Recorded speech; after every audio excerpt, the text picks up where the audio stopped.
Are you walking the walk when it comes to living lightly on the earth, or just talking the talk? Hi, I'm Emma, and today I want to talk about where the balance might lie between the ideas of the richest 10% of the world consumes 20 times more energy than the bottom 10%, and you'll save so much energy by switching to LED lights. These facts are both true, but they come at the problem from very different viewpoints. It's easy to point fingers at celebrities and other rich people claiming we need to be kind to the environment, but who own yachts and mansions. Al Gore lives in a mansion, Leonardo DiCaprio has a very carbon-intensive lifestyle. Then on the other side of the argument, you might say that one person's carbon emissions don't make a jot of difference to the problem overall, which numerically would be true. But if we use that logic for carbon emissions or the environmental footprint of one's home and transport, etc., you could make that argument for anything. I chuck rubbish on the ground instead of in the bin because my litter won't make that much of a difference. I take international holidays 4 times a year, but it doesn't matter because there's hundreds of other people on every plane that I fly on. Something doesn't sit right with me when we follow these arguments through to their logical conclusion.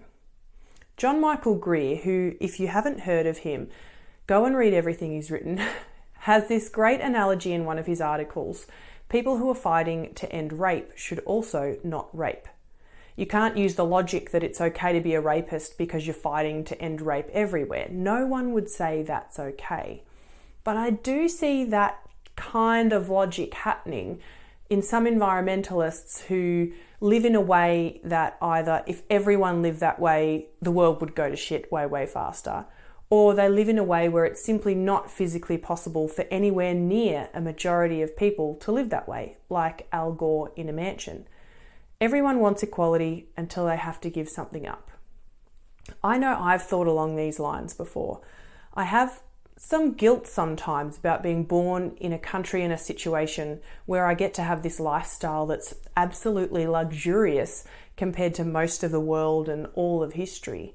I know that I will need to give up a lot of comforts as energy descent occurs. I also am taking concerted steps to move towards that lower energy lifestyle already. I am vegan, I'm insulating my house, I have a small family, I heat my house and cook in the winter with local firewood. I ride my bike and my cargo trike or walk wherever I can. I installed solar panels on my roof. I grow my own veggies and I'll be putting in a water tank soon. As John Michael Greer says, collapse now and avoid the rush.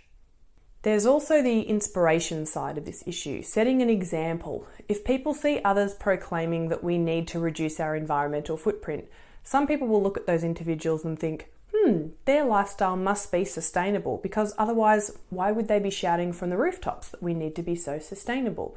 So I think this messaging blurs and distorts the sheer magnitude of the change that will occur and needs to occur.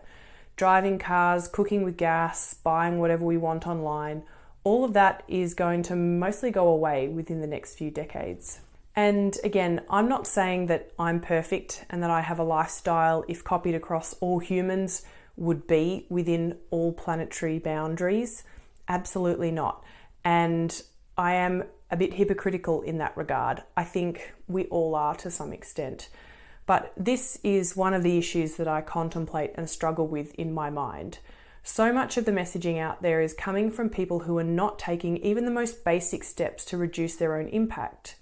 Many environmentalists eat meat, many drive cars every day, even if they have the ability to ride a bike or take public transport. Many purchase most or all of their clothing and products new, made from plastic, made in China, that sort of thing.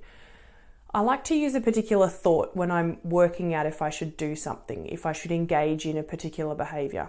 I ask myself, if everyone did this, if everyone acted in a similar manner to me, would the world be a better place or a worse place? This helps me to guide my ethical decisions as well. Does this action increase or decrease harm and suffering? Even if it is only by a small amount. Like Michael Dowd said, will this action help pass the mirror test? Can I look at myself in the mirror when I take that action? He says, what you do won't save the world, but it might save your soul. This way of thinking helps me to stay away from feelings of futility, that what I do doesn't matter. I could choose to eat a steak once in a while, and in the grand scheme of things it might not matter, but it sure as heck matters to the cow. And if everyone acted in a similar manner as me, thinking, well, it's just one steak, then we'd be killing tens of billions of land animals every year for a minor decision. Not so fun fact, we actually do kill that many animals every year for food. 83 billion of them, plus over 2 trillion marine animals. This way of thinking helps us to be not too hypocritical. We're all hypocrites in some way, especially in richer countries.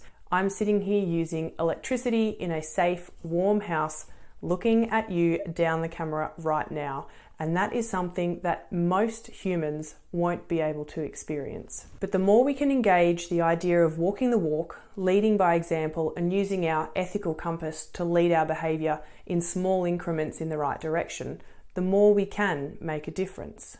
I've found that since going vegan and since buying my own house and being able to start up a veggie garden and some more self-sufficient activities, I feel like my life has more integrity now. I'm also running my own eco business when I used to work in large-scale food manufacturing and agriculture, and I'm feeling better for it. I'm feeling somewhat less of a hypocrite. We need to be doing everything within our power to act as individuals, because we can't wait for the corporations, the economic elite, the government to do the right thing. We don't have much evidence at all that they will. The change is occurring at the individual and community level. It's happening from the bottom up. People like Leo DiCaprio have the capacity to transform easily to a very low energy lifestyle, but they're choosing not to because they don't have to. They're comfortable. They can donate some of their millions to planting trees while continuing to have a heating bill that rivals some small towns. You can be more inspiring than Leonardo DiCaprio. You can inspire your family and your community by the practical, real things that you can do and by living with integrity and walking the walk. I'm sure if you thought not even that hard, you could come up with 10 things in the last year that you purchased or consumed that you did not need to in order to increase your quality of life, that was not the most efficient or effective way of meeting your needs, and that likely won't be available in our low energy, fossil fuel free future. Those are choices you made. I know I made choices like that. I like to think I'm getting better, but most of us, especially if you're watching this video, have the privilege of choosing how much energy our lifestyle uses in many instances. So certainly hold that idea in mind that our current society and system makes certain choices more difficult, that most emissions do come from a small number of companies. But don't let that keep you from doing everything you can from making positive change. When I hear statements like that about how the elite are doing blah, blah, blah, it just makes me think of the politicians of my country, Australia, talking about how we can't possibly reduce our emissions because China isn't. Like, what the hell? They're saying, well, someone else is doing something wrong, so why can't I? It's childish logic. Like, I'm not going to stop kicking dogs because my neighbour down the road also kicks dogs, and even if I stop kicking dogs, there are still some dogs that are going to be kicked by that guy. So I should kick more dogs because it makes me feel good. Doesn't make sense. And after all, if you shift responsibility to someone else, you give up your power. That's what responsibility is, the ability to respond. You are shifting the ability to respond to this crisis to someone else who you don't even know and who doesn't give a shit. Take responsibility for all you can, the ability to choose how to act on the decisions in front of you. Blaming the elite, the corporations, or the government doesn't help anyone. Sure, you might be correct when you say over 70% of emissions come from just 100 companies. And it's important to know that, as long as that isn't where you stop the discussion. Ending the conversation with blame gives those companies all the power. Wrestle that power back from the corporations that want us to keep isolated and lonely, buying crap to fill the void, and lead others to do the same. Chuck aside the guilt and the shame for your lifestyle as it currently is, or for what is outside of your immediate control, and launch into action for what you can control.